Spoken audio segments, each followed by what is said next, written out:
बच्चों, आप सभी का ज़हरास क्लासेस हिंदी में स्वागत है। और आज मैं लेकर आई हूँ दो बैलों की कथा, जो कि क्षितिज पुस्तिका में है। प्रेमचंद द्वारा लिखी इस कहानी का पहला भाग आज हम पढ़ेंगे। मैं डॉक्टर ज़हरा आप सभी का स्वागत करती हूँ और इस कथा का पहला भाग आपके सामने प्रस्तुत करती हूँ। बच्चों, ये जो कहानी है, इसके रचयिता, इसके लेखक जो हैं मुंशी प्रेमचंद हैं। थोड़ा सा हम लेखक के बारे में जान लेते हैं, जो आपके पाठ की पुस्तक में दिया हुआ है, उसको हम थोड़ा सा जानते हैं। प्रेमचंद का जन्म सन 1880 में बनारस के लमही गांव में हुआ था। उनका मूल नाम धनपत राय था और प्रेमचंद का बचपन अभावों में बीता, कमियों में बीता और शिक्षा बीए तक ही हो पाई। उन्होंने शिक्षा विभाग में नौकरी की, परंतु असहयोग आंदोलन में सक्रिय भाग लेने के लिए सरकारी नौकरी से त्यागपत्र दे दिया और लेखन कार्य के प्रति पूरी तरह समर्पित हो गए। सन 1936 में इस महान कथाकार का देहांत हो गया। प्रेमचंद की कहानियां मानसरोवर के 8 भागों में संकलित हैं। सेवा सदन, प्रेम आश्रम, रंगभूमि, कायाकल्प, निर्मला, गबन, कर्मभूमि, गोदान उनके प्रमुख उपन्यास हैं। उन्होंने हंस, जागरण, माधुरी आदि पत्रिकाओं का संपादन भी किया। कथा साहित्य के अतिरिक्त प्रेमचंद ने निबंध एवं अन्य प्रकार का गद्य लेखन भी प्रचुर मात्रा में किया। प्रेमचंद साहित्य को सामाजिक परिवर्तन का सशक्त माध्यम मानते थे। उन्होंने जिस गांव और शहर के परिवेश को देखा और जिया, उसकी अभिव्यक्ति उनके कथा साहित्य से मिलती है। किसानों और मजदूरों की दयनीय स्थिति, दलितों का शोषण, समाज में स्त्री की दुर्दशा और स्वाधीनता आंदोलन आदि उनकी रचनाओं के मूल विषय हैं। प्रेमचंद के कथा साहित्य का संसार बहुत व्यापक है। उसमें मनुष्य ही नहीं, पशु पक्षियों को भी अद्भुत आत्मीयता मिली है। बड़ी से बड़ी बात को सरल भाषा में सीधे और संक्षेप में कहना प्रेमचंद के लेखन की प्रमुख विशेषता है। उनकी भाषा सरल, सजीव एवं मुहावरेदार है तथा उन्होंने लोक प्रचलित शब्दों का प्रयोग कुशलतापूर्वक किया है। ठीक है, तो बच्चों, यहाँ पर मुंशी प्रेमचंद की एक बहुत छोटी सी यहाँ पे बताई गई है, उनके बारे में परिचय दिया गया है। और इस कहानी में दो बैलों की कथा में प्रेमचंद ने एक संदेश देने की कोशिश की है। ये एक शिक्षाप्रद कहानी है। मुंशी प्रेमचंद की जहाँ तक बात है, वो अपनी रचनाओं के माध्यम से संदेश देने में बहुत माहिर लेखक थे और समाज को अपनी रचनाओं के माध्यम से बहुत जागरूक किया उन्होंने।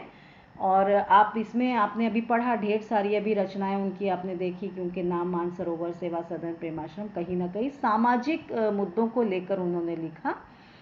यहाँ तक क्योंकि कहानियाँ सांकेतिक भाषा में हमेशा संदेश देती रहती हैं कि मनुष्य हो या कोई भी प्राणी, स्वतंत्रता जो है उसके लिए बहुत महत्व रखती है। और इस कहानी में भी, दो बैलों की कथा में भी, उन्होंने इसी मुद्दे को लेकर समाज में एक मैसेज देने की कोशिश की है और शिक्षा देने की कोशिश की, जिससे हम शिक्षा ले सकते हैं।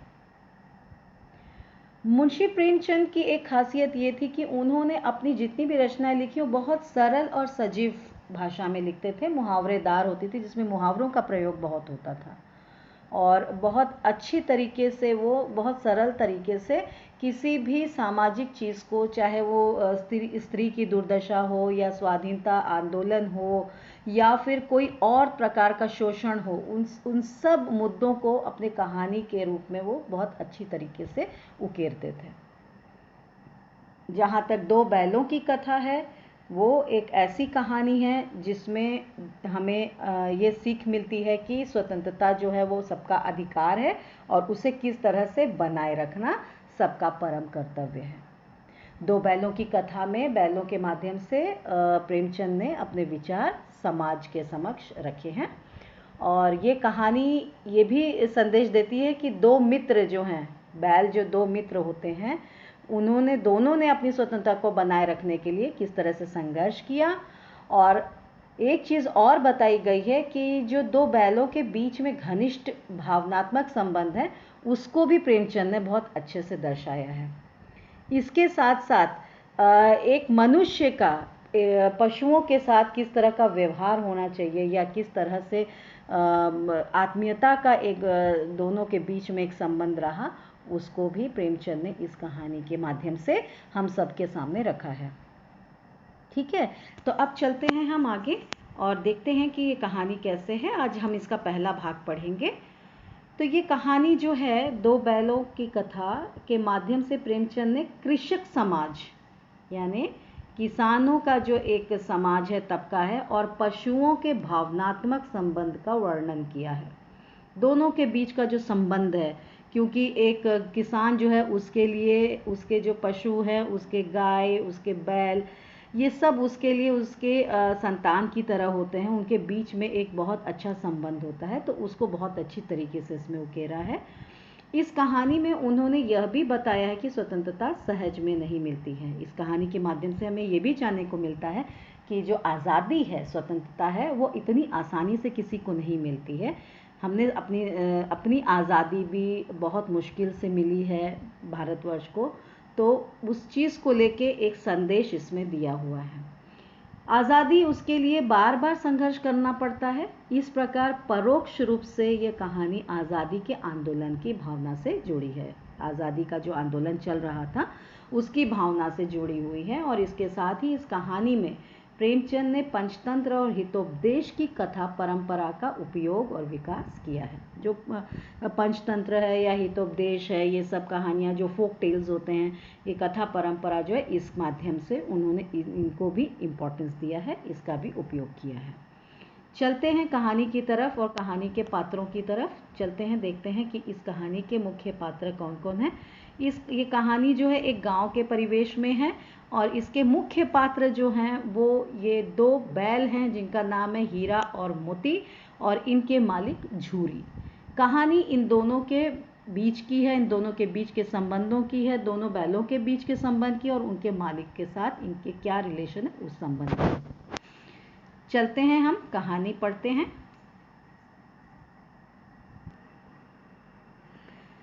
तो यहाँ पर कुछ कठिन शब्दों का अर्थ दिया हुआ है जो आप पहले से जान लें, ताकि कहानी में जहाँ भी मैं उसकी रीडिंग करूँगी आपको उन शब्दों का अर्थ पहले से पता होगा। निरापद यानी सुरक्षित,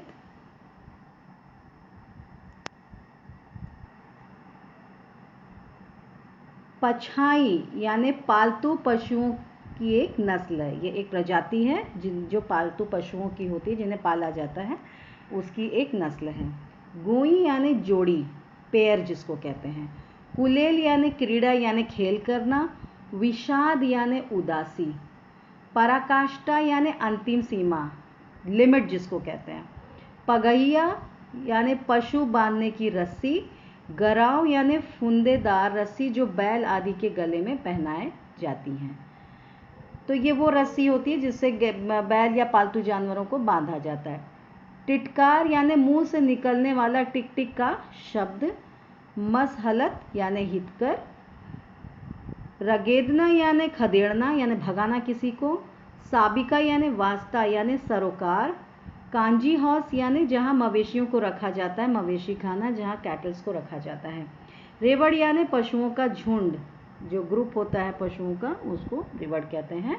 थान यानी पशुओं के बांधे जाने की जगह, जहाँ पे रखा जाता है, कैटल्स को रखा जाता है, जहाँ पशुओं को रखा जाता है।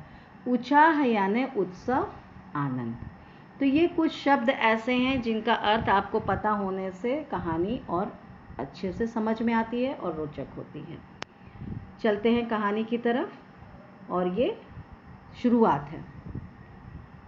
जानवरों में गधा सबसे ज़्यादा बुद्धिहीन समझा जाता है। हम सब किसी आदमी को परले दर्जे का बेवकूफ़ कहना चाहते हैं तो उसे गधा कहते हैं। गधा सचमुच बेवकूफ़ है या उसके सीधेपन, उसकी निरापद सहिष्णुता ने उसे यह पदवी दे दी है, इसका निश्चय नहीं किया जा सकता। गायें सींग मारती हैं। ब्याई हुई गाय तो अनायास ही सिंहनी का रूप धारण कर लेती हैं। कुत्ता भी बहुत गरीब जानवर है, लेकिन कभी कभी उसे भी क्रोध आ जाता है, किंतु गधे को कभी क्रोध करते नहीं सुना हो न देखा। जितना चाहो गरीब को मारो, चाहे जैसी खराब सड़ी हुई घास सामने डाल दो, उसके चेहरे पर कभी असंतोष की छाया भी न दिखाई देगी। वैशाख में चाहे एकाध बार कुलेल कर लेता हो, पर हमने तो उसे कभी खुश होते नहीं देखा। उसके चेहरे पर एक विषाद स्थायी रूप में छाया रहता है। सुख दुख हानि लाभ किसी भी दशा में उसे बदलते नहीं देखा। ऋषियों मुनियों के जितने गुण हैं वे सभी उसमें पराकाष्ठा को पहुंच गए हैं, पर आदमी उसे बेवकूफ कहता है। सद्गुणों का इतना अनादर कहीं नहीं देखा। कदाचित सीधापन संसार के लिए उपयुक्त नहीं है। देखिए ना, भारतवासियों को अफ्रीका में क्या दुर्दशा हो रही है। क्यों अमेरिका में उन्हें घुसने नहीं दिया जाता? बेचारे शराब नहीं पीते, 4 पैसे कुछ समय के लिए बचा कर रखते हैं, जी तोड़कर काम करते हैं, किसी से लड़ाई झगड़ा नहीं करते, 4 बातें सुनकर गम खा जाते हैं, फिर भी बदनाम हैं। कहा जाता है वे जीवन के आदर्श को नीचा करते हैं। अगर वे भी ईंट का जवाब पत्थर से देना सीख जाते तो शायद। तो बच्चों, यहाँ पर मुंशी प्रेमचंद जो कह रहे हैं, उन्होंने एक गधे को लिया हुआ है, एक गधे के बारे में बताया है। लेखक के अनुसार यानी प्रेमचंद के अनुसार गधा बहुत सीधा साधा एक जानवर है और ये उसे सुख दुख का या किसी लाभ हानि का या किसी भी दशा में वो कभी बदलते हुए हमने उसे नहीं देखा है। यहाँ तक कि लेखक को ये लगता है कि ऋषि मुनियों के जो गुण होते हैं वो सब उसके अंदर हैं, लेकिन फिर भी आदमी उसे हमेशा बेवकूफ़ी कहता है। यहाँ तक कि अगर किसी दूसरे व्यक्ति को हमें बेवकूफ़ की पदवी देनी तो हम उसे गधा कह देते हैं। और बैल जो है, वहाँ पर ये बैल से भी इन्होंने आगे कंपेयर किया है गधे से, जहाँ इनको लगता है कि बैल जो है वो गधे से थोड़े छोटे भाई हैं। क्यों? क्योंकि वो अपनी कुछ न कुछ रीतियाँ दिखा देते हैं, कुछ न कुछ अपनी हरकतों से वो अपना असंतोष प्रकट कर देते हैं। उसी तरह से गाय हैं तो वो भी कई बार सींग लगा देती हैं और एक सिंहनी का रूप धारण कर लेती हैं, बहुत ज़्यादा विकराल रूप हो जाता है। कुत्ता भी कभी कभी बहुत ज़्यादा क्रोध में आ जाता है। तो इस तरह से जो जानवर हमें बहुत ज़्यादा सीधे नज़र आते हैं, कभी कभी वो भी अपनी असंतोष को वो उजागर करते हैं अपने किसी न किसी हरकत से। लेकिन हमने कभी गधे को इस तरह से अपने क्रोध को या कभी उसको किसी भी परिस्थिति में बदलते हुए हमने नहीं देखा है। यहाँ पर लेखक का ये कहना है कि गधा जो है वो एक सीधेपन का और निरापद जानवर का एक रूप है। ठीक है, एक उसको सिंबलाइज किया गया है। अब आगे हम पढ़ते हैं। सभ्य कहलाने लगते हैं, शायद सभ्य कहलाने लगते हैं। जापान की मिसाल सामने है। एक ही विजय ने उसे संसार की सभ्य जातियों में गण्य बना दिया। तो यहाँ पर बताया जा रहा है कि कुछ न कुछ अपने आप को उल्लेखनीय बताने के लिए, अपने आप को प्रबल बताने के लिए या अपने असंतोष को जागरूक करने के लिए कुछ न कुछ हरकत या कुछ न कुछ इमोशंस दिखाने होते हैं।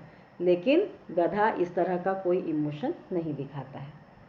लेकिन गधा का एक छोटा भाई और भी है जो उससे कम ही गधा है, और वह है बैल। जिस अर्थ में हम गधे का प्रयोग करते हैं, कुछ उसी से मिलते जुलते अर्थ में बछिया के ताऊ का भी प्रयोग करते हैं। कुछ लोग बैल को शायद बेवकूफ़ में सर्वश्रेष्ठ कहेंगे, मगर हमारा विचार ऐसा नहीं है। बैल कभी कभी मारता भी है, कभी कभी अड़ियल बैल भी देखने में आता है और भी कई रीतियों से अपना असंतोष प्रकट कर देता है। अतएव उसका स्थान गधे से नीचा है। यानी कि गधा इनके नज़र में, लेखक की नज़र में, सबसे ज़्यादा सीधा साधा प्राणी है। और एक प्राणी और भी है बैल, जिसको हम सीधा मान सकते हैं, लेकिन वो गधे से थोड़ा सा कम सीधा है। क्यों? क्योंकि कभी कभी वो अपनी ज़िद पर अड़ जाता है, कभी कभी अड़ियल बन जाता है, अपनी असंतोष की भावना वो प्रकट कर देता है। इसलिए बैल को हम गधे से नीचे का दर्जा देते हैं। कहानी अब शुरू होती है, जहाँ पे झूरी कांची जो हमारा पात्र है उससे शुरू होती है। तो यहाँ पढ़ते हैं, झूरी काछी के दोनों बैलों के नाम थे हीरा और मोती। दोनों पछाई जाति के थे, दिखने में सुंदर, काम में चौकस, डील में ऊंचे। बहुत दिनों साथ रहते रहते दोनों में भाईचारा हो गया था। दोनों आमने सामने या आसपास बैठे हुए एक दूसरे से मूक भाषा में विचार विनिमय करते थे। एक दूसरे के मन की बात कैसे समझ जाता था हम नहीं कह सकते। अवश्य ही उनमें कोई ऐसी गुप्त शक्ति थी जिससे जीवों में श्रेष्ठता का दावा करने वाला मनुष्य वंचित है। दोनों एक दूसरे को चाट कर और सूंघ कर अपना प्रेम प्रकट करते। कभी कभी दोनों सींग भी मिला लिया करते थे, विग्रह के नाते से नहीं, केवल विनोद के भाव से, आत्मीयता के भाव से। जैसे दोस्तों में घनिष्ठता होते ही धौल धप्पा होने लगता है, इसके बिना दोस्ती कुछ फुसफुसी, कुछ हल्की सी रहती है, जिस पर ज़्यादा विश्वास नहीं किया जा सकता। तो यहाँ पे जो पात्र हैं हमारे झूरी काछी, इनके दो बैल हैं। एक बैल का नाम है हीरा और दूसरे का मोती, लेकिन दोनों कई समय से साथ रहते रहते दोनों में बहुत घनिष्ठता हो गई थी। दोनों एक ही जाति के थे, पछाई जाति के थे, जो कि सुंदर दिखने में, काम में भी बहुत मजबूती लाते थे और डील डॉल के भी अच्छी तगड़ी प्रजाति थी। साथ में रहते रहते दोनों में बड़ी घनिष्ठ संबंध हो गए थे, मोती और हीरा के बीच में, और दोनों एक दूसरे से बहुत प्रेम करते थे। यहाँ तक कि दोनों की जो एक दूसरे से जो मूक भाषा थी वो बहुत ज़्यादा विस्मय का कारण थी। क्यों? क्योंकि मनुष्य के पास भी उस तरह का कोई एक श्रेष्ठ सोच नहीं थी कि आखिर ये आपस में किस तरह से क्या भाषा का प्रयोग करते हैं या किस तरह की शक्ति इनके अंदर है कि एक दूसरे की बातों को ये समझ जाते हैं। दोनों एक दूसरे को चाट कर या सूंघ कर अपना प्रेम एक दूसरे के लिए प्रकट करते थे। और जिस तरह से दो दोस्त अपने आप में जो है कि धौल धप्पा यानी मुक्का मुक्की करते हैं जिससे कि उनकी घनिष्ठता सामने आती है, उसी तरह से ये बैल भी कभी सींग लड़ा लेते थे या कभी एक दूसरे से जो है एक दूसरे को चाट कर सूंघ कर अपने प्रेम का अभिव्यक्ति करते थे। तो ये थे ये बैल हीरा और मोती के बारे में। अब एक बार क्या हुआ, जिस वक्त ये दोनों बैल हल या गाड़ी में जोत दिए जाते और गर्दन हिला हिला कर चलते, उस वक्त हर एक की यही चेष्टा होती थी कि ज़्यादा से ज़्यादा बोझ मेरी ही गर्दन पर रहे। दिन भर के बाद दोपहर या संध्या को दोनों खुलते तो एक दूसरे को चाट चूट कर अपनी थकान मिटा लिया करते। नांद में खाली भूसा पड़ जाने के बाद दोनों साथ उठते, साथ नांद में मुंह डालते और साथ ही बैठते। एक मुंह हटा लेता तो दूसरा भी हटा लेता था। तो यहाँ पे इस पैराग्राफ में उनकी दोस्ती के बारे में बताया है, एक दूसरे से किस तरह का वो संबंध जो था दोनों का वो दिखाया गया है कि दोनों जब बैलगाड़ी से जुड़ जाते थे तो वो दोनों को ये लगता था कि मेरे ऊपर ज़्यादा बोझ रहे बजाय अगले के, और ज़्यादा से ज़्यादा बोझ उठाने की कोशिश करते। जब शाम में वो थक हार के घर वापस आते तो एक दूसरे को चाटते और अपनी थकान मिटाते। नांद वो चीज़ है जिसमें खाना दिया जाता है, तो उस नांद में जब भूसा खली भरी जाती थी तो दोनों एक साथ उठते थे और दोनों एक साथ मुंह डाल के उसको खाते थे। अगर एक ने मुंह हटा लिया तो दूसरा भी अपना मुंह वहाँ से हटा लेता। तो इस तरह की घनिष्ठ दोस्ती थी दोनों के बीच। संयोग की बात, झूरी ने एक बार गोई को ससुराल भेज दिया। गोई यानी पेयर, यानी इन दोनों का जो पेयर था, यानी कि हीरा और आपके इसका जो दोनों बैलों का जो पेयर था हीरा मोती का, तो इनको अपने ससुराल उसने भेज दिया। बैलों को क्या मालूम वे क्यों भेजे जा रहे हैं। समझे मालिक ने हमें बेच दिया है, अपना यूँ बेचा जाना उन्हें। तो उनको एक बार ससुराल भेजता है, किसी काम से भेजता है कि वहाँ पे जाके कुछ दिनों वो खेत में खेती में मदद मिलेगी, तो इस वास्ते उसने अपने ससुराल में भेज दिया। लेकिन झूरी का ये कार्य जो है बैलों को समझ में नहीं आया। उसे लगा कि उसके मालिक ने उन्हें बेच दिया है, तो उन्हें यूँ बेचा जाना जो है पता नहीं शायद अच्छा लगा कि नहीं लगा, लेकिन वो इस चीज़ को समझ नहीं पाए। तो यहाँ पे दोनों को अपना बेचा जाना अच्छा लगा या बुरा कौन जाने, पर झूरी के साले गया को घर तक गोई ले जाने में दांतों पसीना आ गया। देखिए यहाँ पे मुहावरों का उपयोग हुआ है, दांतों पसीना आना यानी बहुत मुश्किल आना। तो यहाँ पे मुश्किल से कोई कार्य होना। तो यहाँ पर क्या हो रहा है कि झूरी ने जब अपने साले को दे दिया जिसका नाम था गया, लेकिन वो दोनों बैलों को लाते लाते घर तक उसके पसीने छूट गए, बहुत मुश्किल हुई उसको लाने में। क्यों? क्योंकि पीछे से हाँकता तो दोनों दाएं बाएं भागते और पगहिया पकड़कर आगे से खींचता तो दोनों पीछे की ओर जोर लगाते। तो इस तरह से आगे पीछे भागते, उसके साथ ये दोनों बैल नहीं चलते। मारता अगर तो दोनों सींग नीचे करके हुंकारते, तो अगर मारने की कोशिश करता तो दोनों सींग दिखाते। अगर ईश्वर ने उन्हें वाणी दी होती तो झूरी से पूछते, तुम हम गरीबों को क्यों निकाल रहे हो? हमने तो तुम्हारी सेवा करने में कोई कसर नहीं उठा रखी। अगर इतनी मेहनत से काम न चलता था तो और काम ले लेते। हमें तो तुम्हारी चाकरी में मर जाना कबूल था। हमने कभी दाने चारे की शिकायत नहीं की। तुमने जो कुछ खिलाया वह सिर झुकाकर खा लिया। फिर तुमने हमें इस जालिम के हाथों क्यों बेच दिया? तो यहाँ पर ये सारी चीज़ें होने लगी तो उनके मन में ख्याल आता है हीरा मोती के कि अगर उनकी वाणी अगर होती, अगर उनकी आवाज़ होती या उन्हें भाषा होती, तो ईश्वर ने अगर उनको बोलने का तरीका दिया होता तो वो शायद अपने मालिक से पूछते, झूरी से पूछते कि भाई हमको तुमने क्यों बेचा? हम तो तुम्हारे कहने पे सारा काम करते थे, जितनी सेवा तुमको चाहिए थी उससे ज़्यादा हम सेवा दे सकते थे। हमने कभी खाने पीने की शिकायत नहीं करी। तुम्हारे दरवाजे पे हमें मरना कबूल था, लेकिन तुमने हमें बेचा क्यों? तो यहाँ पे ये दुखी थे कि क्यों हमारे मालिक ने हमें एक पराए घर में पराए इंसान को बेच दिया। संध्या समय दोनों बैल अपने नए स्थान पर पहुंचे। ये नए घर पे ये लोग पहुंच जाते हैं दोनों बैल। दिन भर के भूखे थे, लेकिन जब नान में लगाए गए तो एक ने भी उसमें मुंह न डाला। तो दिन भर के भूखे होने के बाद भी इन्होंने, जब खाना दिया गया इनको, नान में खाना भरा गया, तब भी इन लोगों ने उसमें अपना मुंह नहीं डाला। दिल भारी हो रहा था। जिसे उन्होंने अपना घर समझ रखा था वह आज उनसे छूट गया।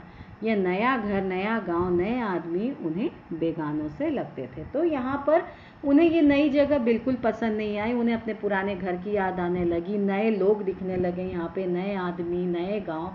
तो ये सारी चीज़ें उन्हें बहुत पराई सी लगने लगी, बेगानों सा यानी परायों सा। तो इन्हें बड़ा पराया सा लगने लगा, यहाँ पे उनका दिल नहीं लगता था। अब क्या हुआ? दोनों ने अपनी मूक भाषा में सलाह की। एक दूसरे को कनखियों से देखा और लेट गए। जब गांव में सोता पड़ गया तो दोनों ने जोर मारकर पगहे तुड़ा डाले और घर की तरफ चले गए। पगहे बहुत मजबूत थे। अनुमान न हो सकता था कि कोई बैल उन्हें तोड़ सकेगा, पर इन दोनों में इस समय दूनी शक्ति आ गई थी। एक एक झटके में रस्सियां टूट गईं।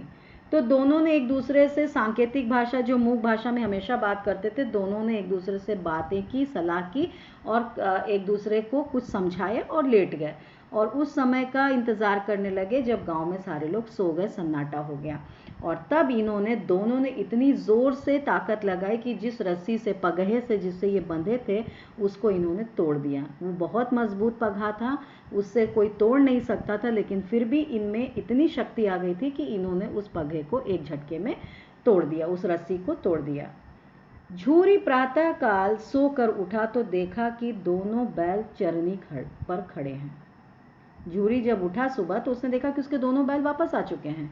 दोनों की गर्दनों में आधा आधा गराव लटक रहा है, यानी आधी आधी रस्सियां दोनों के गले में लटक रही थी, क्योंकि वो तोड़ के आए हुए थे। घुटने तक पांव कीचड़ से भरे हैं और दोनों की आंखों में विद्रोह में स्नेह झलक रहा है। ठीक है, तो यहाँ पर उसने ये देखा कि दोनों बैल जो पहुंचे हुए हैं उसके घर, दोनों की रस्सियां गले की आधी आधी टूटी हुई हैं, पैरों में कीचड़ लगे हुए हैं और दोनों की आंखों में एक जैसे झगड़ा करने वाला स्नेह है, विद्रोह है कि क्यों हमें वहाँ भेजा। और अपने मालिक से क्योंकि उन्हें बहुत प्रेम था तो वो उनसे उस तरह का एक विद्रोही अंदाज में उसको देख रहे थे।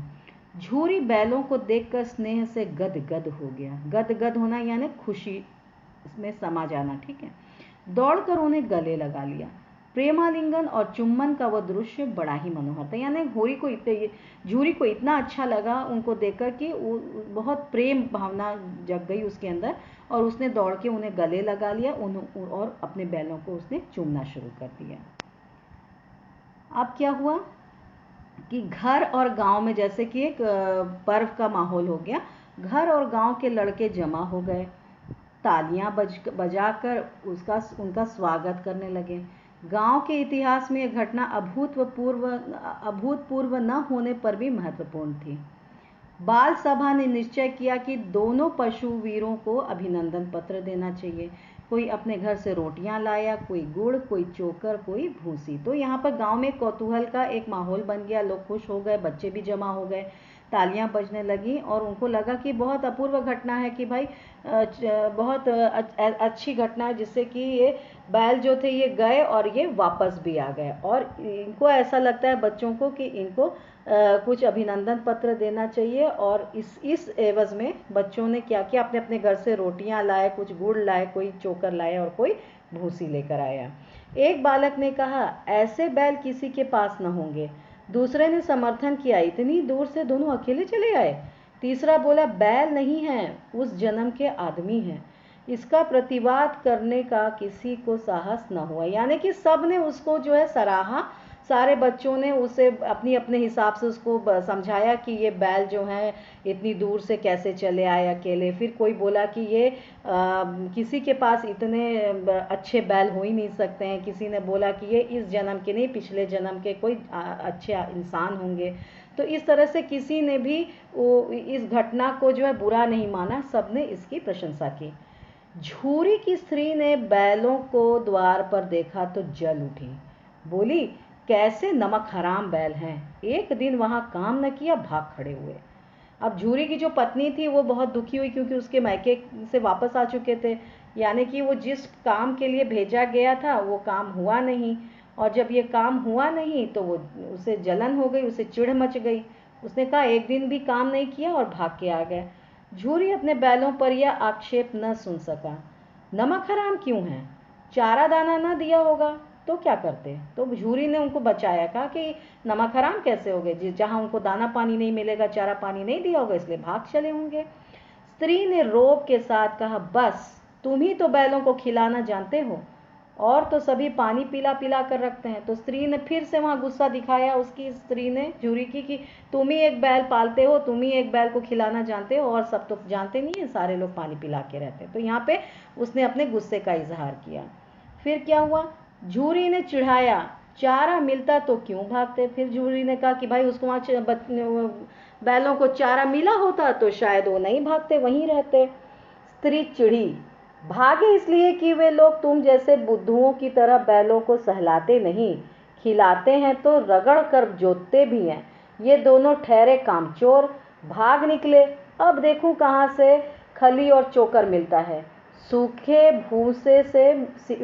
भूसे के सिवा कुछ न दूंगी, खाएं चाहे मरे।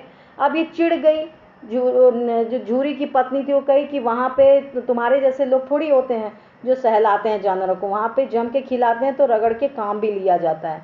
और ये जो तुम्हारे दो बैल हैं ये तो पूरी तरह से कामचोर हैं, देखा होगा काम पड़ा है तो भाग चले हुए होंगे।